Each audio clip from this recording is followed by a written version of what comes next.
आज हम यहाँ पर महिसागर जिला के लूणावाड़ा में एक आवेदन पत्र देने आए हैं और ये आवेदन पत्र में हमारी सरकार से ये मांग है कि यहाँ के संतरामपुर तहसील के मानगढ़ हिल स्टेशन जो है, उस मानगढ़ हिल स्टेशन में यहाँ के कुछ राजकीय लोग जो है वो मिलकर के वहाँ पे आज़ादी के लड़ाई का इतिहास जो है, उस इतिहास में यहाँ के आदिवासी लोगों ने जो अपना योगदान दिया है, और वो योगदान ये है कि आज़ादी की लड़ाई में हमारे आदिवासी समाज के 1507 लोग जो है उनकी हत्या कर दी गई थी। जलियांवाला बाग का हत्याकांड जो है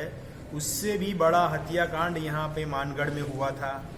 और उस एरिया का नाम मानगढ़ इसलिए है कि माना पारघी नाम का एक इंसान जो हमारा बुजुर्ग है वो उस लड़ाई में उसकी अगुवाई कर रहा था।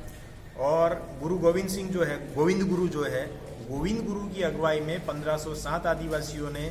माना पारघी की अगुवाई में सारे आदिवासियों ने आज़ादी की लड़ाई लड़ी थी और उस लड़ाई में सारे लोग शहीद हुए थे। अब प्रशासन के कुछ लोग मिलकर के, कुछ पॉलिटिकल लोग जो है वो मिलकर के ये कर रहे हैं कि वहाँ पर माना पारघी, गोविंद गुरु और 1507 आदिवासियों की जो शहादत है, उस शहादत का जो इतिहास है, उस इतिहास के साथ ये लोग छेड़छाड़ करने का प्रयास कर रहे हैं। वो छेड़छाड़ ये हो रही है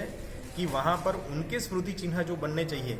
वो स्मृति चिन्ह छोड़ करके वहाँ पर कुछ दूसरी मूर्तियाँ लगाने का ये लोग प्रयास कर रहे हैं। हमारी सरकार से ये मांग है कि हमारे आदिवासी समाज के इतिहास के साथ यदि किसी भी तरह की छेड़छाड़ करने का प्रयास किया गया तो ये हम बर्दाश्त नहीं करेंगे।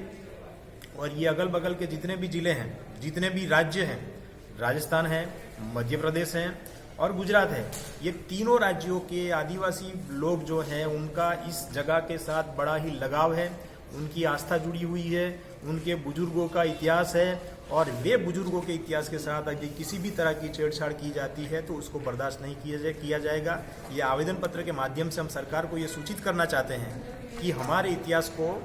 भारत की आज़ादी के इतिहास की लड़ाई में कहीं पर भी आपने उसका उल्लेख नहीं किया है। वो नहीं किया है, वो क्यों नहीं किया, वो हम लोग आज अच्छी तरह से समझ सकते हैं। लेकिन ये इतिहास के साथ अगर किसी भी तरह की फिलहाल छेड़छाड़ करने का प्रयास किया तो उसको हम किसी भी हिसाब से चलाने वाले नहीं है। उसके सामने बड़े ही आंदोलन करने पड़ेंगे तो आंदोलन भी कर लेंगे, और उसके सामने जो भी लड़ाई लड़नी पड़ेगी वही सारी लड़ाई हम लोग लड़ लेंगे। इसलिए हमारी इस आवेदन पत्र से ये मांग है कि छेड़छाड़ करने वाले जो तत्व हैं वो अपनी छेड़छाड़गिरी जो है वो बंद कर दें, अन्यथा हम उसके खिलाफ बड़ा आंदोलन करेंगे। और उस आंदोलन में अगल बगल के 3-4 स्टेट जो है वो स्टेट के सारे आदिवासी समाज के लोग जुड़ जाएंगे, और उससे यदि कोई नुकसान होता है तो वो सारे नुकसान की जिम्मेदारी जो है ये छेड़छाड़ करने वाले लोगों के सिर पर रहेगी। ये हम चेतावनी देते हैं। जय भीम, जय जोहार, जय आदिवासी।